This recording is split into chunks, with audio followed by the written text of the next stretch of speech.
Good morning, everyone. We'll get started in a couple more minutes.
All right, we're going to go ahead and get started. We have quite a bit to cover today.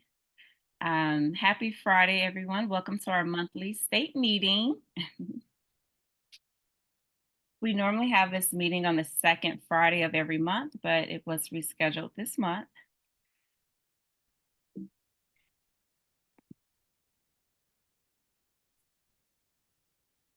All right. So we're going to start by going over the numbers that we are at for our Texas agents. We are currently at 435 agents across the state of Texas.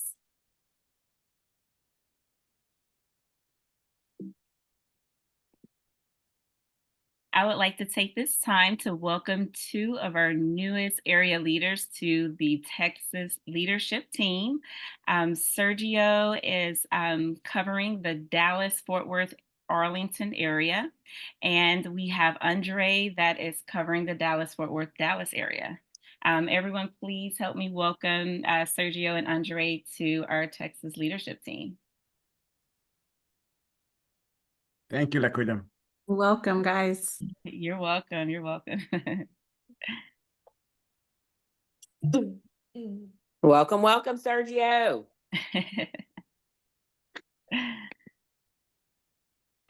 Beginning next month, I will have I will start my virtual open office hours. It will be on Mondays from 9 a.m. to 11 a.m. On this same link. So please mark your calendars. If you ever need to drop in, you feel free to do so between the hours of 9 and 11 on Mondays.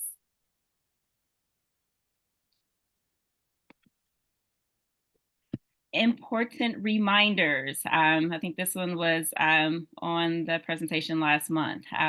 Remember that there's no communication regarding offers of commissions paid between parties.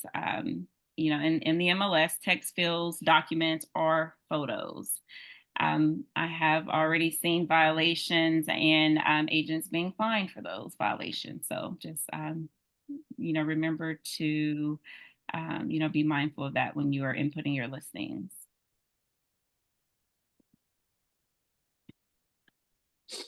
Buyer agency compensation reminder.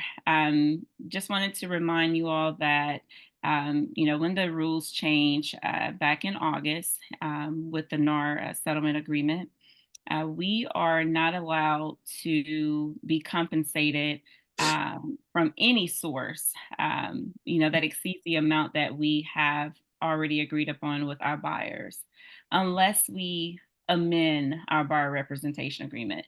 So for example, if you're, you've agreed to 3% with your client, and the seller is going to cover the entire 3%, and in your buyer representation agreement, you have, let's say if you have 0% and you feel like it's okay because the seller is paying it, it actually isn't.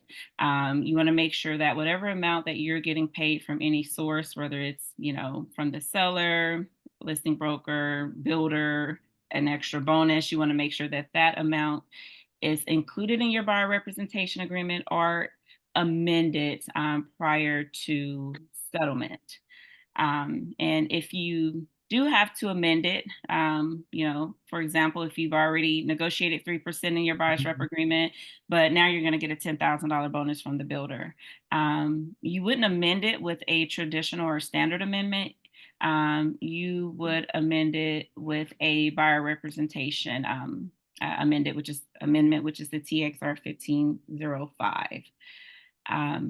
Within the TXR 1505, you can either go to Section D and you can amend the percentage if you're going to be getting an additional percentage, or if you need to update the commission percentage, you can do so in D1, or you can go to Section E and you can note a bonus that you would get in addition to what the percentage that you've already agreed upon with your buyer. So just wanted to remind all of that. So you said if the builder is paying 3% commission, 3% thing, and then maybe due to the Christmas they are giving $2,000 additional bonus or something like that. So that needs to be amended here in D, that they are giving additional. Yes, if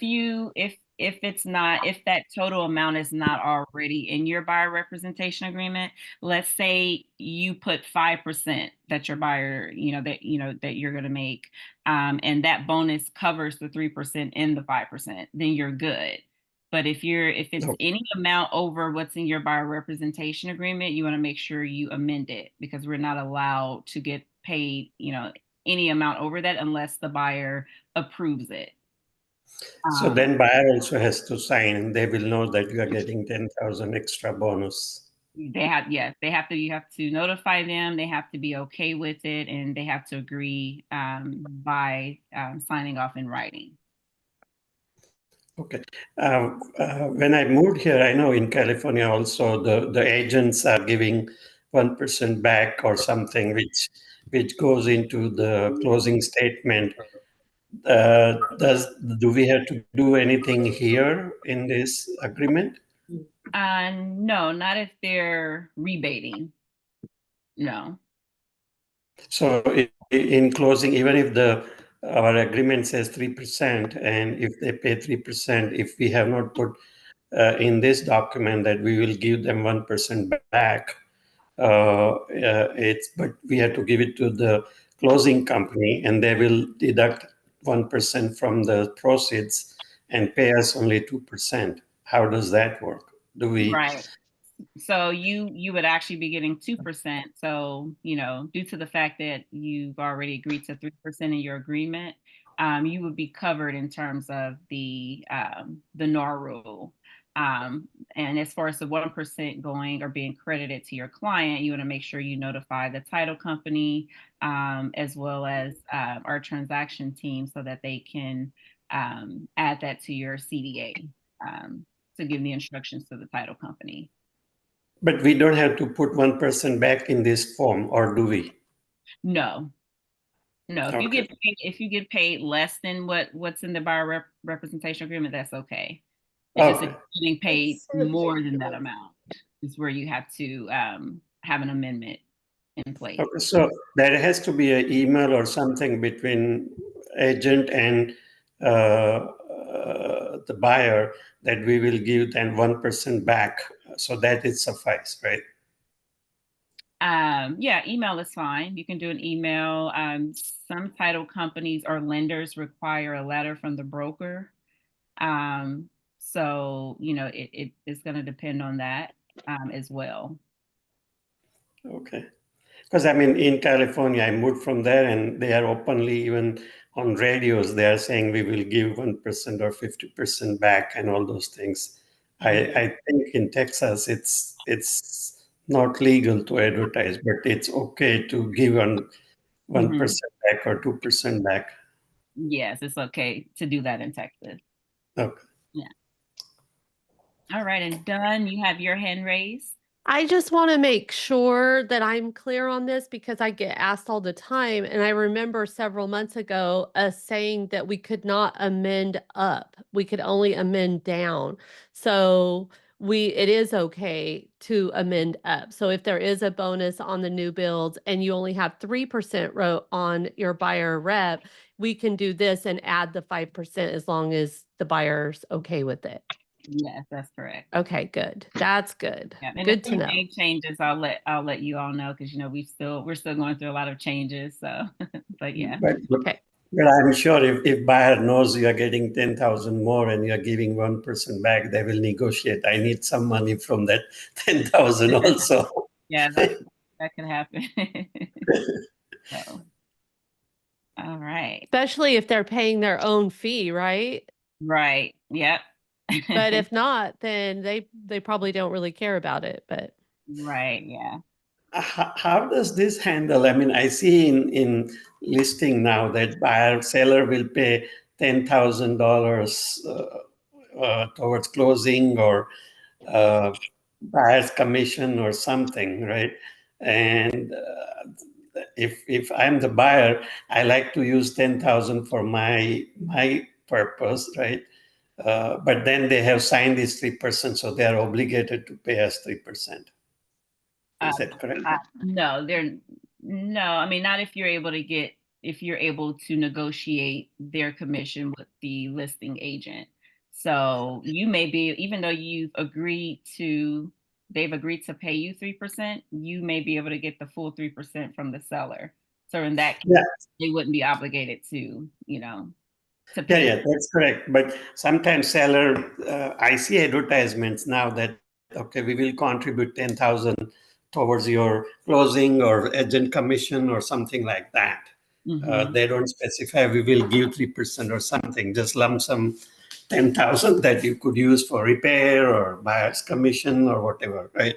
Right. But in that case, they will get 10,000 from the seller, but they still have to pay us 3% based on this agreement. Right, right. That's correct because they can use that 10,000 for anything. Their commission, Correct. agent, or closing costs. So yeah. Okay. Just a simple question. How does, I know commission is negotiable, but in here, is it 2%, 3%, 2.5%? In California, it was 2.5% buyers and sellers, total 5. Here, is it 6% or I know it depends, but normal trend. Yeah, I would say it depends, but I mean, I would say since I've been licensed in Texas, it's been real consistent with 6%. Okay. Sorry to ask because I'm a brand new, I'm a brand new agent. Oh, no problem. All right, let's see. Move this around. All right. So the realtor, we have a realtor's code of ethics training that is required by NAR. The deadline to have this training completed is December 31st, 2024. You may have received an email from your local association stating, this training is due.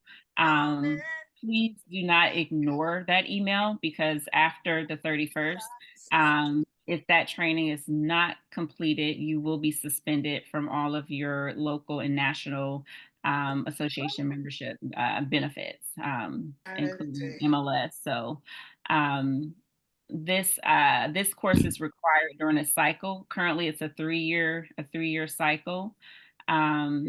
It is no cost for you to go through NAR to take the course, or you can actually go through your local association. There's several associations that are offering this course at no cost. So I think I have quite a bit of a long list of agents that have not taken the course. So please look into this to see if you've already taken it. You can also go to the NAR website that's listed here, and there's a tab that says check your NAR ethics status. And you click on that, you put in your NERDS number, and it'll tell you if you've already completed the course. So if you completed it in 2022, 23, or 24, you're good for this cycle. It's interesting. I took a course a few weeks ago. Of course, there's two tabs. One is for the new agent, one is for renewing, like, every 3 years. And I got the certificate, and it's valid only till February 2025. I thought it should be valid for 3 more years, but it expires on February 25, like in 2 months.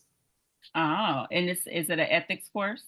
Yes, the new agent ethic course. Agent, okay. Hey, he can send that to me and I'll take a look at it.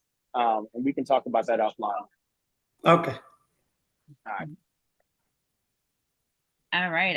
Heike, you have your hand raised. Yes, I have a question about this. Several weeks ago, I took this course with NAR, and a couple of days ago, I checked on Track, and it's not reported.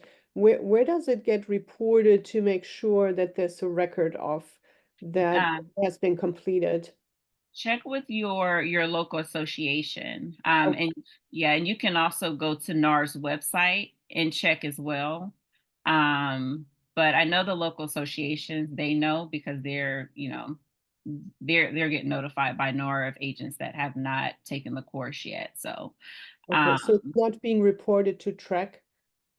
I don't think so, because I've taken it, but it's not showing on my end. And I'm still having some associations that are not seeing it. So, but I would say it's more of a NAR requirement than it is an Trek. So, but if you're not seeing it with Trek, I would definitely check with your local association to see if they're seeing it. So, Will do. Thank you so much. you're welcome. Jennifer? Quick question, and I absolutely apologize if you said, can you hear me? Yes, I can hear you.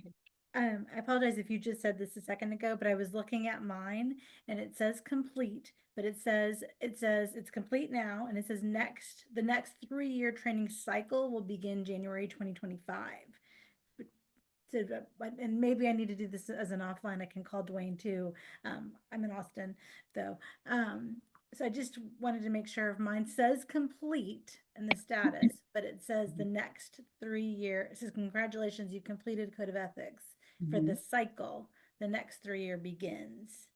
Okay, yes. So that means you've completed it, and then after January 1st, you'll have to complete it again before the next 3 years 3 end. years. Okay, just wanted to make sure I got that right. Thank you. Yep, you're welcome. All right. Just wanted to remind you all that we have a new IABS. It's been in effect since late August.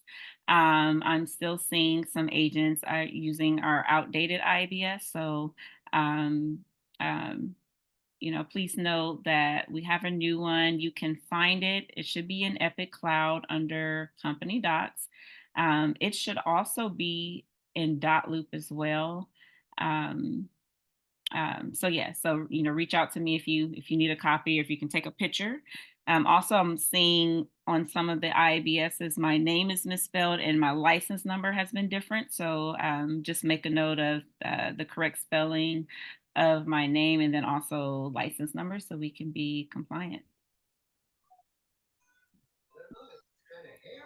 Another reminder that we have a benefit with the Texas Real. You muted yourself, Laquita. Uh-oh. So sorry. Or Jess did it. So sorry. Okay.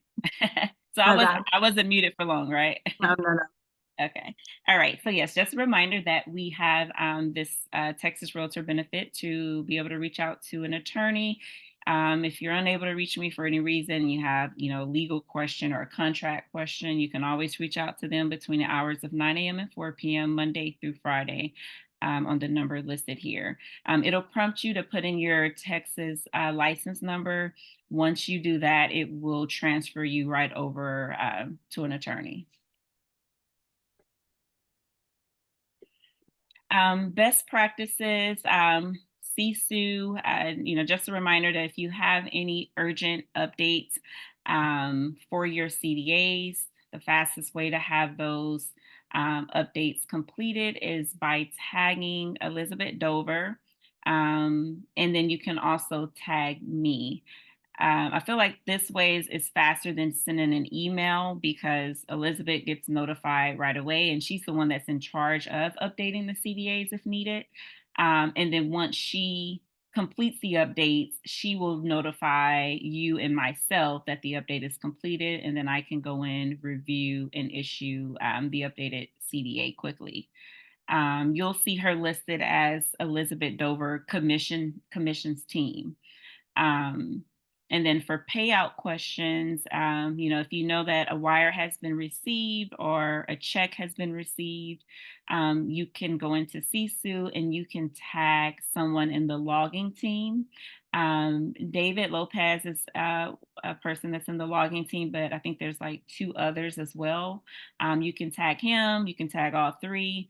And then again, you can also tag me as well so that I can know, what's going on. And then this is tagging in the comment section again. So that comment section is going to be on the left-hand side within the transaction. I know there's a note section, but the comment section is the place where you would need to go for that. A reminder to submit your CDA request at least 7 to 10 days prior to closing. And then if you have any closing date changes, please always go into CSU and update that closing date. That way, I'll know, the transactions team will know, what the correct date is. So sometimes I know the closing date might, be a lot sooner than what you may have put. So we want to make sure that we have your CDA and your file review prior to closing. .loop, please submit your executed files, within 24 hours of execution. Also your final closing docs, please make sure you submit those for review as well. If you have files that are not in your company .loop account, please upload them ASAP. If you don't have access to your company .loop account, please reach out to me or to your area leader so that I can get an invite sent out to you. I'm still coming across several agents that are not using their company .loop account, and I have no access to their files. So, I'm unable to approve any CDAs without reviewing the files. It's okay if you work outside, if you have your favorite transaction system that you like to work out of, but you just have to make sure that you transfer those docs over into a loop within your company account so that they can be reviewed and they can be in our system for compliance. Notify the settlement team. If you have not received payout on commission, I would say within 48 hours after a wire has been received by us or a check has been received. Again, you can reach out to the logging team to check the status of that.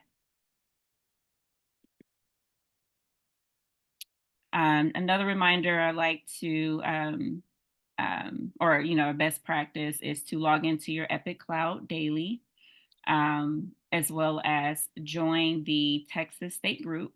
And then there's a referral group that I recommend everyone to join as well. And then add me as a friend. LaShonda, your hand is raised. Yes, I had a question. I've never asked, but I wanted to confirm all Texas transactions are table funded, right?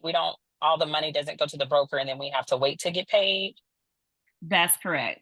Sometimes it might not happen that way, and they might Right. send it all. Yeah, if they miss getting the CDA or something. So in that Okay. case, yeah, Thank you. you're welcome.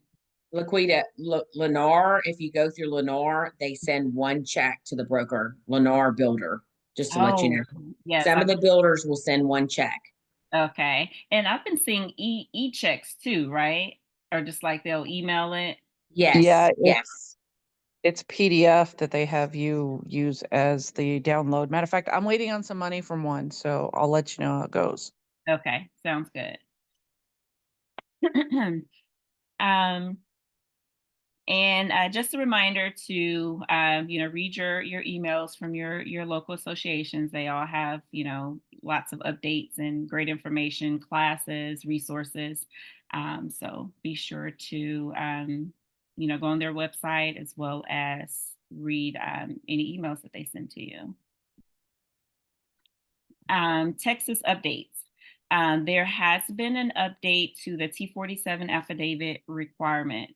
The Texas Department of Insurance, they recently adopted a change to the requirement, and effective November 1st, sellers have the option of providing the newly created T47.1 declaration, which does not need to be notarized. And they have the option to submit this in lieu of the T47.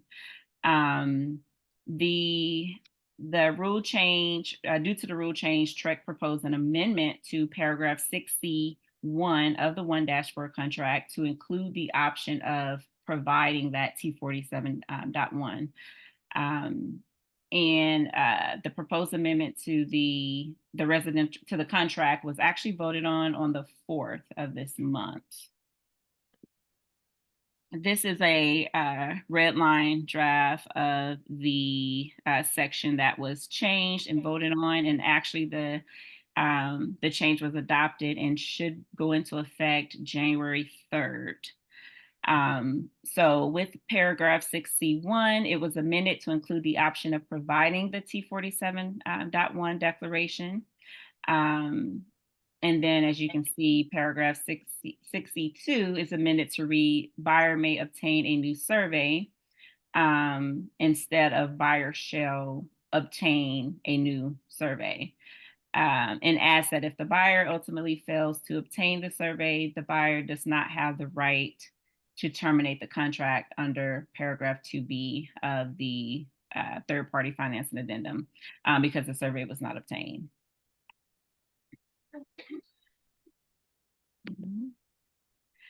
Addendum for sale of other property by buyer. This form has come up quite a bit. I've had several questions about whether or not the buyer is due their earnest money if they do not meet the contingency. So just wanted to go over some different scenarios of what that would look like. Most recently, I had one of our Epic agents. She represented the buyer. The buyer had a home to sell.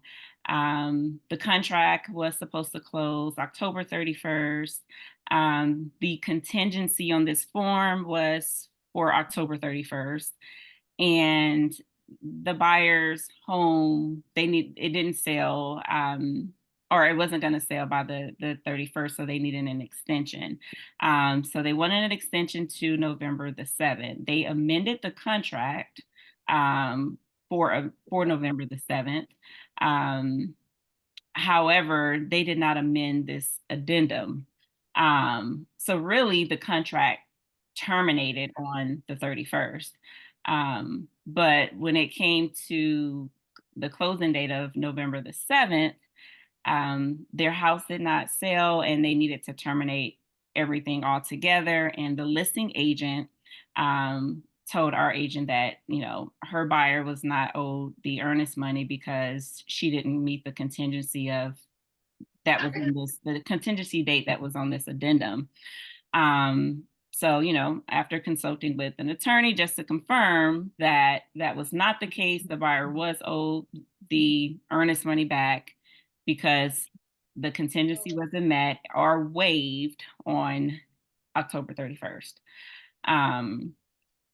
So yeah, either way, even if they would have amended the addendum, I mean, the buyer would have still been owed the earnest money unless they waived the contingency.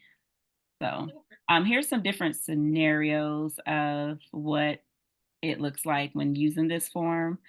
So contract executed with addendum for sale of other property by buyer attached.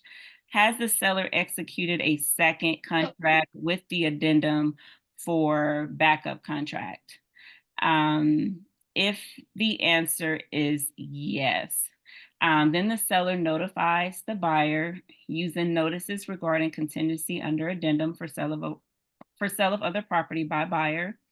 And the buyer has two options. The buyer can either waive the contingency. If they waive the contingency, then the contract moves forward just like a normal contract without a contingency.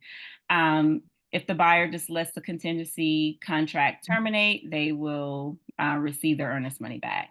And then in that case, the seller notifies the backup buyer of the termination of the contingency contract by using the seller's notice to buyer of removal of contingency under the addendum for backup contract. And the backup contract becomes primary. Now, if we go back, has the seller executed a second contract with the addendum for backup contract? If that answer is no, then the question would be, has the buyer received proceeds from the sale of their other property? If yes, then the contingency is satisfied and then the contract moves forward just like a normal contract without a contingency. If the answer is no, then the contingency date in the paragraph, then the next question is, has the contingency date in the paragraph A of the addendum passed? If no, then you go back to the drawing board because that date has to pass. If yes, the buyer waives, the next question is, did the buyer waive the contingency prior to the date in paragraph A? If they did, then the contract moves forward just like a normal contract. If they didn't, contract terminates and earnest money is refunded to buyer. So those are just some different scenarios of, with that addendum. All right, let's go over some legal FAQs. Oral contracts. My client received an offer on his home. He wants to submit a counteroffer to the prospective buyer and asked me to call the buyer's agent with the information. The buyer's broker insists that seller must either make a formal counteroffer in writing or reject the buyer's offer in writing. Does my client have to respond in writing? So I have gotten this question quite a bit. And the answer is no. A seller has no legal duty to respond to an offer in any particular way. A verbal counteroffer could expedite negotiations for the sale of a property in many cases. Of course, once there is an agreement about the terms and conditions of the sale, the party should promptly reduce the agreement to writing and sign the contract to make it a binding obligation. A seller could respond to a buyer's offer by using the seller's invitation to buyer to submit new offer, which is the TAR 1926. This form would be particularly useful when the seller's proposal contains several changes to the buyer's offer. By using this form, the seller is free to consider other offers without having to be concerned about the withdrawal of a previous written counteroffer. Earnest money. My buyer clients and the sellers agreed to and sign a contract on a property. However, my clients changed their mind and no longer want to purchase the property. My buyers can walk away since they haven't paid the earnest money or option fee, correct? This is another one I get a lot. I've had some agents say, well, my buyer didn't put down the earnest money, so there's no contract. And that's incorrect. If the contract has been properly executed by all parties, there is a binding contract, even if the buyer has not deposited earnest money. Your clients are not allowed to walk away. Earnest money is not necessary to make a valid contract. Earnest money is a buyer performance item required to be deposited after a contract is fully executed. A contract could become effective even if no earnest money is required in the agreement. Your buyers are still required to deposit the earnest money within the time required for delivery. If the contract calls for a termination option and your buyers timely pay for that option, they would then have the right to terminate the contract within the specified time period. All right, information required in advertisements. What's considered an ad? It's any form of communication by or on behalf of a license holder designed to attract the public to use real estate brokerage services. This includes publications, brochures, radio or television broadcasts, business stationery, business cards, displays, signs, billboards, and all electronic media, email, text messages, social media, and websites. The only exception to the advertising rules is communication between a license holder and his or her current client. What do my ads have to say? All license holders' advertisements must include the license holder's name or team name. Ads also must include the broker's name and at least half the size of the largest contact information for any sales agent, associated broker, or team name contained in the advertisement. The broker's name can be the name of the broker's TREC license, an alternative name registered with TREC, or an assumed business name registered with TREC. Contact information can be anything used to contact a license holder, such as the license holder's name or phone number. Do these same rules apply to commercial real estate brokers and salespeople as well? Yes. But when I see the open house signs, I don't see like in normal Home Depot, there's no realty or any other information, just phone number or photos or name of the agent, but not the realtor. Is it allowed? You said Home Depot? Yeah, I mean, there's open house signs, right? That there's nothing on it. It's just maybe you write your name and a number, or you order the open house signs. I see there's a lot of signs don't have a realty information there. So It's it's illegal. the name, and then like you're referring to like the directional signs. Yes. Okay, yeah, it should have the broker's or the brokerage name, the agent. Okay. Mhm. Yep. All right. So that concludes my presentation. Now would like to have our area leaders speak about any updates they may have, event reminders, shout out, and we can start with Laura. Awesome. Today is the final day for the coat drive for North Carolina. I'll be shipping that stuff out on Monday. Our local office hours have changed to Tuesdays from 10 to 12. This coming Tuesday, we actually have a Perry Homes event, and I will repost that in the group. I have an agent getting married Saturday, Derek Bedell. Woo woo. Congratulations, Derek. That's all I got. All right, thank you. All right, Rachel.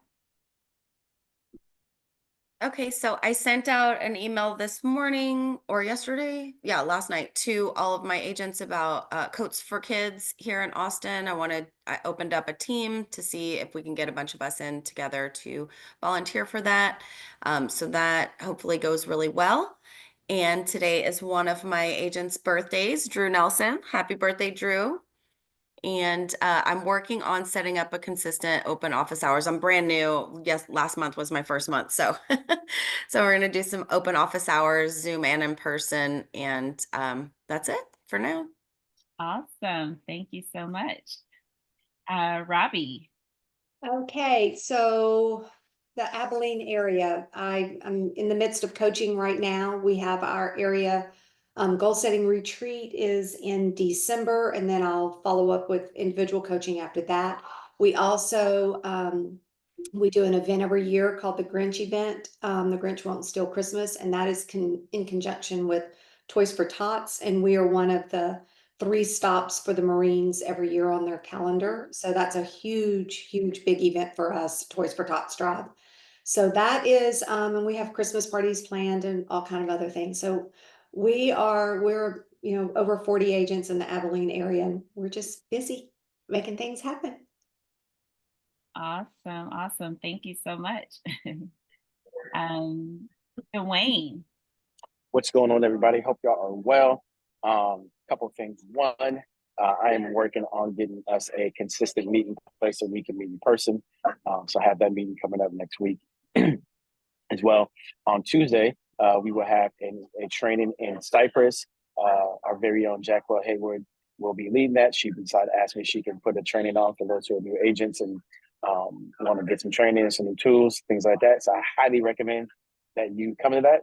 I send you all an email over the last couple of days with that link in there with a couple of other updates.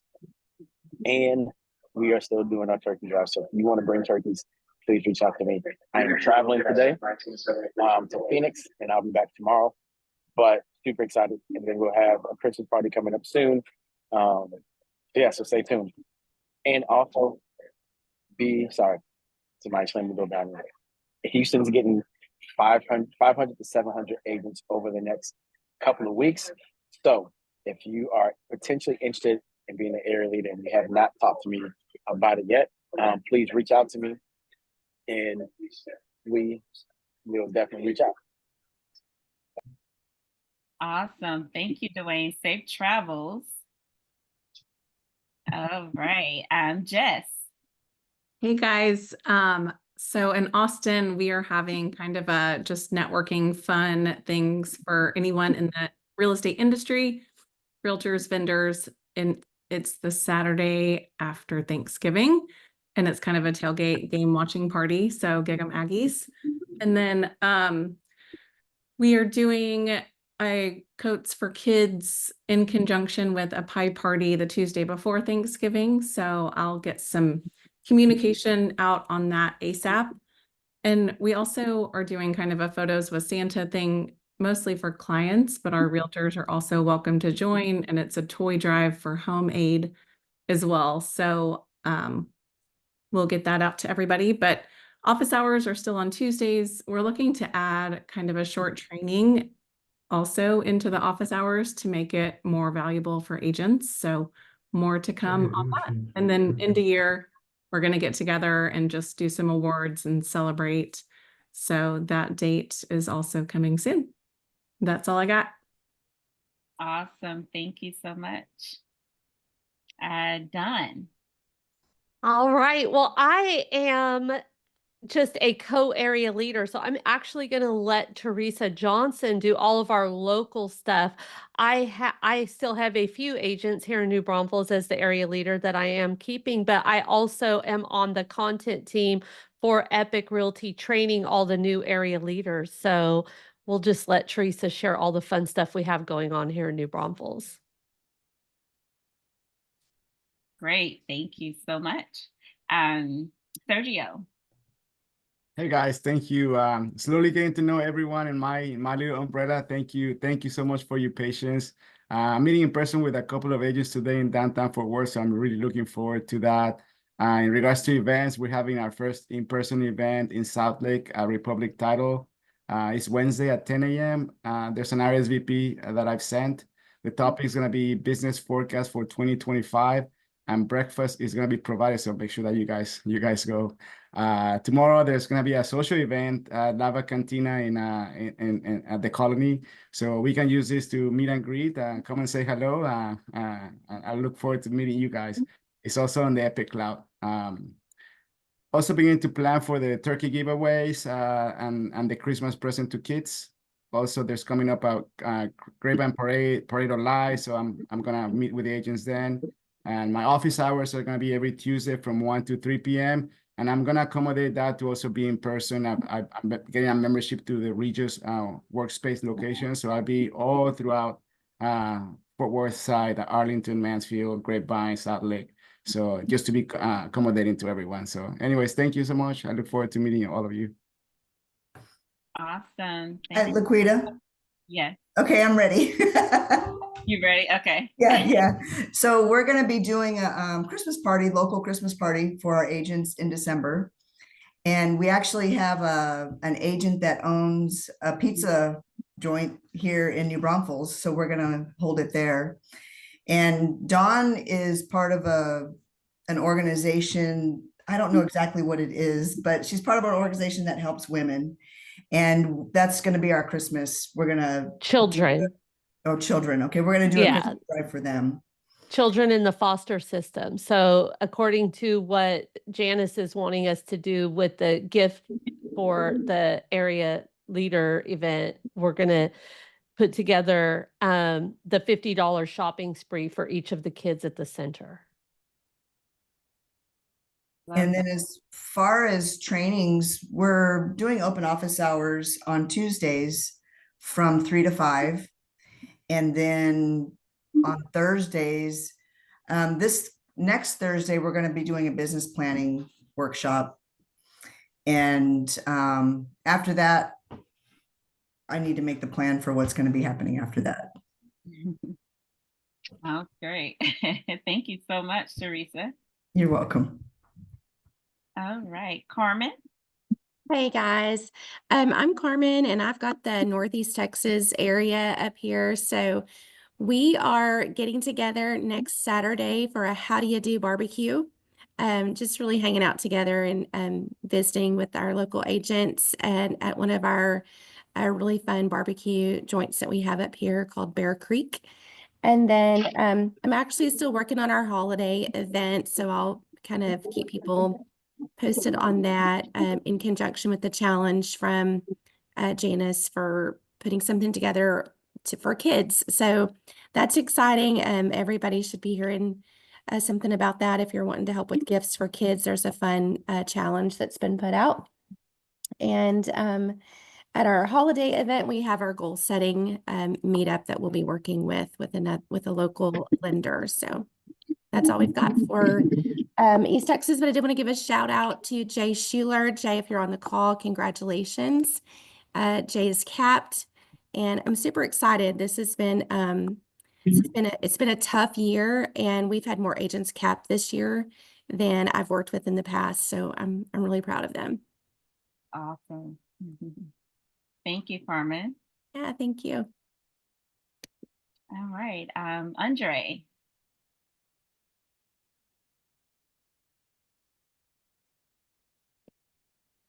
All right, is Andre on? Maybe he dropped off. Jamie? Hey guys, Jamie, also in Austin, Texas.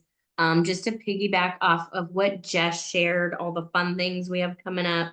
We will have our top producer lunch coming up Friday, the 22nd. So be on the lookout for that. We have all the info on that. And congratulations, Christina LeGrand, if you're on here. It is your epic anniversary this month. So that's amazing. She's been here for a whole year. Awesome. Thank you so much. All right. Thank you, area leaders. I'm so grateful for you all to be serving and leading with you. Do we have Janice on the call?